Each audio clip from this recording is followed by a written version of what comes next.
If I've told myself once, I've told myself 1,000 times. Write that first draft, write that first draft, write that first draft.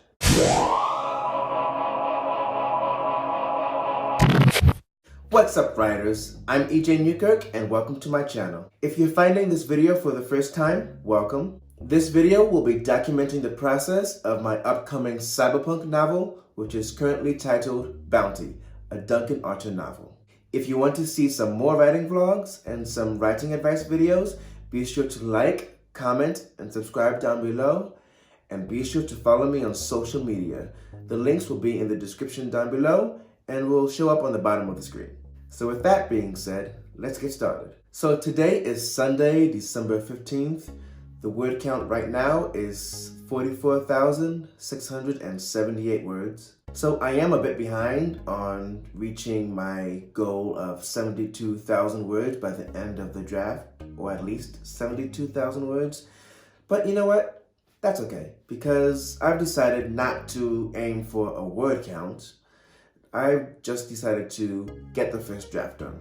I'm currently on chapter 19 of my first draft, so I'm just about halfway through the novel. So today I just want to talk a little bit more about my journey through writing my first draft. More specifically, I want to focus on some of the problems, I guess you can say, with writing this first draft. So for the most part, I've been pretty glad that I have been allowing my muse to take control of my writing and just take it where it wants to go.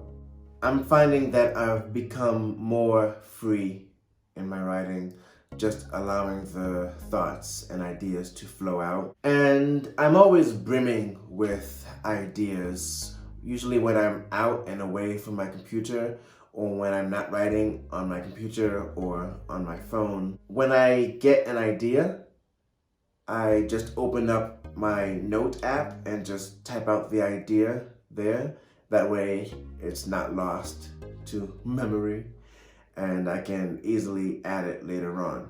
And for the most part, I have been so happy that I haven't been dead set on following my outline.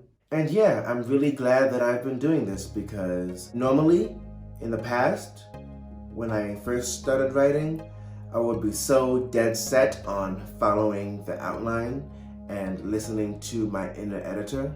And if I would have kept doing that during the first time I was writing this book, or even now, this book would be dead in the water. Like, this book wouldn't have the life that it has now.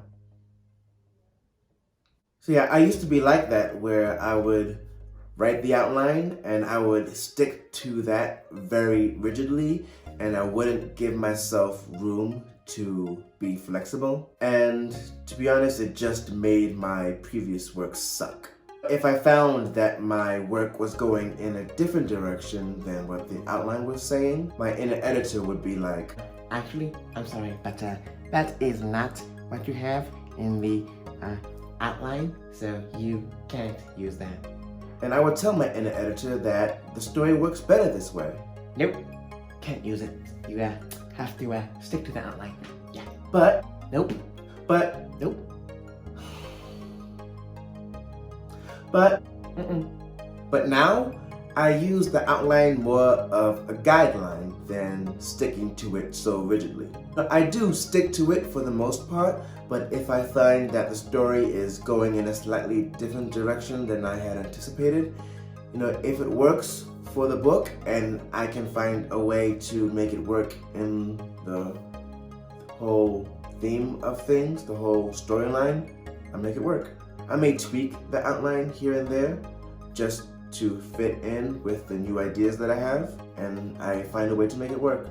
And that was something that I did this week. I gave some of the plot that was originally intended for Richard, my main character's best friend, and I gave it to Jasmine, my main character's love interest. And honestly, I feel that that change worked so much better, in terms of the story as a whole, and also in terms of Richard's own personal storyline that's happening in the story. If I would have left that storyline with Richard, I felt that that would have put a stress on his character. And it just didn't make sense for him to be doing what he was originally doing anyway. And to be honest, what I had him originally doing didn't make sense for him as a character anyway.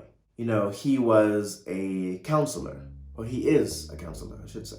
A counselor, in my world, is pretty much the equivalent to, let's say, a mayor. That's the term I have for the moment.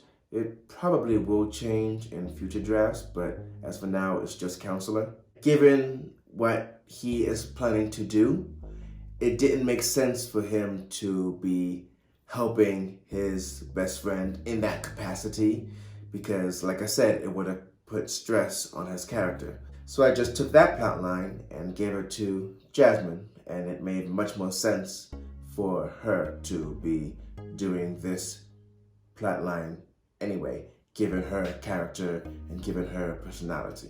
And it didn't detract from the story in any way, so I'm very happy about that.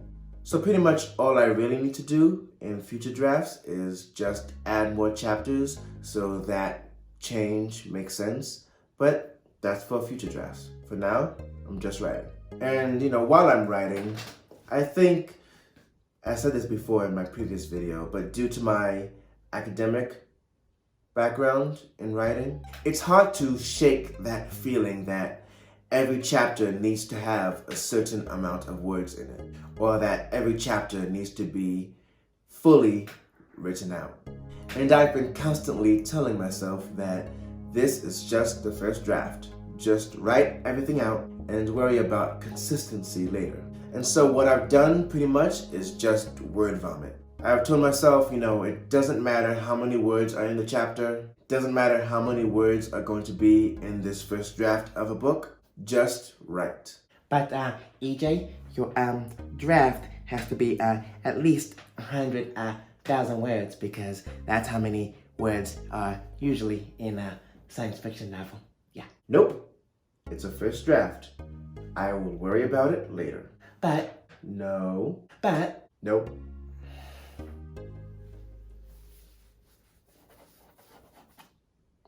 But. Go away. Fine. See what you can do without me. So in order for me to get pumped up about writing, every day before I write, I would open my outline, just to remind myself of the scene that I'm writing. And then once I have an idea of what's happening, I just sit down and write. If you were to look at my draft the way it is now and see the first few chapters, you would see that, the first few chapters are nice and neat and tidy. And then our current chapters are just a mess. And, I got this guy. Hi. Telling me about all the plot holes and inconsistencies that there are. But I've learned to shut him up. But I've learned to shut him up and just write. I'm getting better at it. I know I say this every video, but every day that goes by, I'm getting better at it. And I've also let myself just end the chapter where it makes the most sense. Sometimes I feel like going back to a chapter that has maybe 1,400 words or 1,500 words because I feel that it's too short, that it needs to be bigger, or it needs to be longer. But I've shut them up, and I've told myself that this is a first draft and that when I go back for the second draft, I can add more to the chapter if I need to. And sometimes I don't even write fully. Like, for example, I don't even write descriptions of the locations or descriptions of the characters. I'll just have description of person goes here, or description of location goes here. Because especially when I'm on a roll for writing, I don't want to stop and have to think about, what will this character look like? Or what would this location look like? I would just put that in brackets and save it for later. But I have found a way to write where I don't forget what I had imagined a character looking like. What I do is I name that character in my novel after an existing fictional character, or I would name that character after an actor or an actress that I imagine would play that character. were it a movie or a TV show. And obviously they won't stick with that name, but that's just the placeholder.